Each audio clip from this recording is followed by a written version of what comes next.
आप कितने भी अच्छे कर्म कर लो, लेकिन समाज आपके बुरे कार्यों को ही सदैव याद रखता है। इसलिए लोग क्या कहेंगे, यह सोचने से बेहतर है कि आप अपना कर्म करें। जन्म लेने वाले के लिए मृत्यु उसी प्रकार निश्चित है जितना कि मरने वाले के लिए जन्म लेना। इसलिए इस विषय पर शोक मनाना व्यर्थ है। गीता में कहा गया है, जो इंसान किसी की कमी को पूरी करता है वो सही अर्थों में महान होता है। तुम्हारे साथ जो हुआ वह अच्छा हुआ, जो हो रहा है वो भी अच्छा है, और जो होगा वो भी अच्छा होगा। गीता के अनुसार जिंदगी में हम कितने सही हैं और कितने गलत हैं, यह केवल दो लोग जानते हैं, एक परमात्मा और दूसरी हमारी अंतरात्मा। जीवन का आनंद न तो भूतकाल में है और न भविष्य काल में, बल्कि जीवन तो बस वर्तमान को जीने में है। जब तक शरीर है तब तक कमजोरियां तो रहेगी ही, इसलिए कमजोरियों की चिंता छोड़ो और जो सही कर्म है उस पर अपना ध्यान लगाओ। अर्जुन, तुम भला क्यों रोते हो? तुमने जो खोया क्या वह तुमने पैदा किया था? आज जो तुम्हारा है वह कल किसी और का होगा, क्योंकि परिवर्तन ही संसार का नियम है।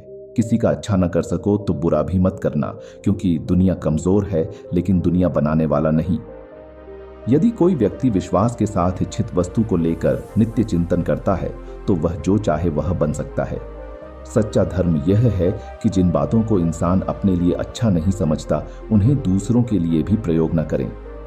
कोई भी व्यक्ति अपने विश्वास से बनता है, वह जैसा विश्वास करता है उसी अनुरूप बन जाता है। मेरे लिए समस्त प्राणी समान हैं, ना तो कोई मुझे अत्यधिक प्रिय है और ना ही कम, लेकिन जो मेरी भक्ति पूरे मन से करते हैं मैं सदैव आवश्यकता पड़ने पर उनके काम आता हूं। मन की शांति से बढ़कर इस संसार में कोई भी संपत्ति नहीं है। जो मनुष्य फल की इच्छा का त्याग करके केवल कर्म पर ध्यान देता है वह अवश्य ही जीवन में सफल होता है। कोई भी इंसान जन्म से नहीं बल्कि अपने कर्मों से महान बनता है।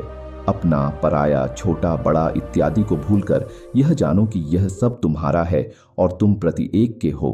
बिना फल की कामनाएं ही सच्चा कर्म है। ईश्वर चरण में हो समर्पण, वही केवल धर्म है। जो व्यक्ति क्रोध करता है उसके मन में भ्रम पैदा होता है, जिससे उसका बौद्धिक तर्क नष्ट हो जाता है और तभी व्यक्ति का धीरे धीरे पतन होने लगता है। इस संपूर्ण संसार में अपकीर्ति मृत्यु से भी अधिक खराब होती है। सदैव संदेह करने वाले व्यक्ति के लिए प्रसन्नता ना इस लोक में है ना ही कहीं और। जीवन में सफलता का ताला दो चाबियों से खुलता है, एक कठिन परिश्रम और दूसरा दृढ़ संकल्प। जो मन को नियंत्रित नहीं करते उनके लिए वह शत्रु के समान कार्य करता है। कठिन परिश्रम से बचने के लिए व्यक्ति को भाग्य और ईश्वर की इच्छा जैसे बहानों के बजाय चुनौतियों का सामना करना चाहिए। गीता में कहा गया है, कोई भी अपने कर्म से भाग नहीं सकता, कर्म का फल तो भुगतना ही पड़ता है। मनुष्य को अपने कर्मों के अच्छे और बुरे फल के विषय में सदैव सोचकर चिंताग्रस्त नहीं होना चाहिए। मनुष्य अपने विश्वास से निर्मित होता है, जैसा वह विश्वास करता है वैसा वह बन जाता है। जो मनुष्य प्रतिदिन खाने, सोने और आमोद प्रमोद के कार्यों में लिप्त रहता है वह नियमित तौर पर योगाभ्यास करके समस्त क्लेशों से छुटकारा पा सकता है। जब इंसान अपने काम में आनंद खोज लेते हैं तब वे पूर्णता प्राप्त करते हैं। माफ करना और शांत रहना सीखिए, ऐसी ताकत बन जाओगे कि पहाड़ भी रास्ता देंगे। व्यक्ति को अपनी इंद्रियों को वश में रखने के लिए बुद्धि और मन को नियंत्रित रखना होगा। जो होने वाला है वो होकर ही रहता है और जो नहीं होने वाला वह कभी नहीं होता। ऐसा निश्चय जिनकी बुद्धि में होता है उन्हें चिंता कभी नहीं सताती है। किसी भी व्यक्ति को ना तो समय से पहले और ना ही भाग्य से अधिक कुछ मिलता है, लेकिन उसे सदैव पाने के लिए प्रयत्नशील रहना चाहिए। इंसान हमेशा अपने भाग्य को कोसता है, यह जानते हुए भी कि भाग्य से भी ऊंचा उसका कर्म है जिसके स्वयं के हाथों में है। व्यक्ति को आत्मज्ञान के माध्यम से संदेह रूपी अज्ञानता को समाप्त करना चाहिए। मैं उन्हें ज्ञान देता हूं जो सदा मुझसे जुड़े रहते हैं और जो मुझसे प्रेम करते हैं। सत्य कभी दावा नहीं करता कि मैं सत्य हूं, लेकिन झूठ हमेशा दावा करता है कि सिर्फ मैं ही सत्य हूं। परिवर्तन संसार का नियम है। समय के साथ संसार में हर चीज परिवर्तन के नियम का पालन करती है। हालांकि मैं भूत, भविष्य और वर्तमान काल के तीनों जीवों को जानता हूं, लेकिन मुझे वास्तव में कोई नहीं जानता है। संयम, सदाचार, स्नेह एवं व सेवा, ये गुण सत्संग के बिना नहीं आते। मनुष्य जिस रूप में ईश्वर को याद करता है, ईश्वर भी उसे उसी रूप में दर्शन देते हैं। अपने कर्तव्य का पालन करना ही प्रकृति द्वारा निर्धारित किया हुआ हो, वह कोई पास नहीं है। सज्जन व्यक्तियों को सदैव अच्छा व्यवहार करना चाहिए, क्योंकि इन्हीं के पद चिन्हों पर सामान्य व्यक्ति अपने रास्ते चुनता है। बुद्धिमान को अपनी चेतना को एकजुट करना चाहिए और फल के लिए इच्छा छोड़ देनी चाहिए। मन अवश्य ही चंचल होता है, लेकिन उसे अभ्यास और वैराग्य के माध्यम से वश में लाया जा सकता है।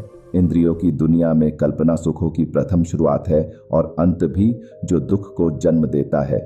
इस संपूर्ण संसार में कोई भी व्यक्ति महान नहीं जन्मा होता है, बल्कि उसके कर्म उसे महान बनाते हैं। जीवन में कभी गुस्सा या क्रोध ना करे, यह आपके जीवन के ध्वंस कर देगा। हे पार्थ, मैंने और तुमने अपने कर्तव्यों को निभाने के लिए धरती पर कई अवतार लिए हैं, लेकिन मुझे याद है और तुम्हें नहीं। वासना, क्रोध और लालच नरक के 3 दरवाजे हैं। जो मनुष्य जिस देवता की विश्वास के साथ भक्ति करता है, मैं उस व्यक्ति की उसी देवता में दृढ़ता बढ़ा देता हूँ। सभी काम छोड़कर बस भगवान में पूर्ण रूप से समर्पित हो जाओ, मैं तुम्हें सभी पापों से मुक्त कर दूंगा। जो व्यक्ति मैं और मेरा इत्यादि की भावना से मुक्त हो जाता है, उसे जीवन में शांति की प्राप्ति होती है। आत्मज्ञान की तलवार से काटकर अपने हृदय के अज्ञान के संदेह अलग कर दो। अनुशासित रहो, उठो और कार्य करो। जिस प्रकार से प्राकृतिक मौसम में बदलाव आता है, ठीक उसी प्रकार से जीवन में भी सुख दुख आता रहता है। वह कभी स्थायी नहीं रहते हैं। इस जीवन में ना कुछ खोता है, ना व्यर्थ होता है। जो लोग परमात्मा को पाना चाहते हैं, वह ब्रह्मचर्य का पालन करते हैं। भगवान श्री कृष्ण कहते हैं कि मैं इस संसार की सुगंध हूँ, अग्नि की ऊष्मा हूँ और समस्त जीवित प्राणियों का आत्म संयम हूँ। बुद्धिमान व्यक्ति कभी भी कामुक सुख में आनंद लेते हैं। वह सदैव मोक्ष की प्राप्ति में लगे रहते हैं। वह जो सभी इच्छाएं त्याग देता है, उसे शांति की प्राप्त होती है। संपूर्ण संसार में जब अधर्म और पाप बढ़ता है, तो मैं धर्म की पुनः स्थापना के लिए धरती पर अवतार लेता हूँ। जैसे अंधेरे में प्रकाश की ज्योति जगमगाती है, ठीक उसी प्रकार से सत्य की चमक भी कभी फीकी नहीं पड़ती। इसीलिए व्यक्ति को सदैव सत्य बोलना चाहिए। मैं सभी प्राणियों के हृदय में विद्यमान हूँ। जो व्यक्ति मृत्यु के दौरान मेरा नाम लेता है, वह सदैव मेरे ही धाम को प्राप्त होता है। इसमें कोई शक नहीं है। ऐसा कुछ भी नहीं, चेतन या अचेतन, जो मेरे बिना अस्तित्व में रह सकता हो। परिवर्तन ही इस संपूर्ण संसार का नियम है। इसलिए व्यक्ति को कभी अपने वर्तमान पर घमंड नहीं करना चाहिए। जिसने जन्म लिया है, उसकी मृत्यु निश्चित है और मृत्यु के पश्चात पुनर्जन्म भी निश्चित है। मनुष्य का संपूर्ण शरीर 5 तत्वों से मिलकर बना है: अग्नि, जल, वायु, आकाश और पृथ्वी। और अंत में उसके शरीर को इन्हीं 5 तत्वों में ही विलीन हो जाना है। व्यक्ति को अपने आप को सदैव ईश्वर को समर्पित कर देना चाहिए, तभी वह दुखों, चिंता और परेशानियों से मुक्त रह सकता है। प्रत्येक बुद्धिमान व्यक्ति को क्रोध और लोभ त्याग देना चाहिए, क्योंकि इससे आत्मा का पतन होता है। तुम बिना किसी कारण की चिंता करते हो और बेवजह ही घबराते हो। तुम तो आत्मा हो, जिसे ना तो कोई मार सकता है और ना ही जला सकता है। यही जीवन की सच्चाई है, जिसे प्रत्येक व्यक्ति को जानना चाहिए। न तो यह शरीर तुम्हारा है और न ही तुम इस शरीर के मालिक हो। यह शरीर 5 तत्वों से बना है: आग, जल, वायु, पृथ्वी और आकाश। एक दिन यह शरीर इन्हीं 5 तत्वों में विलीन हो जाएगा।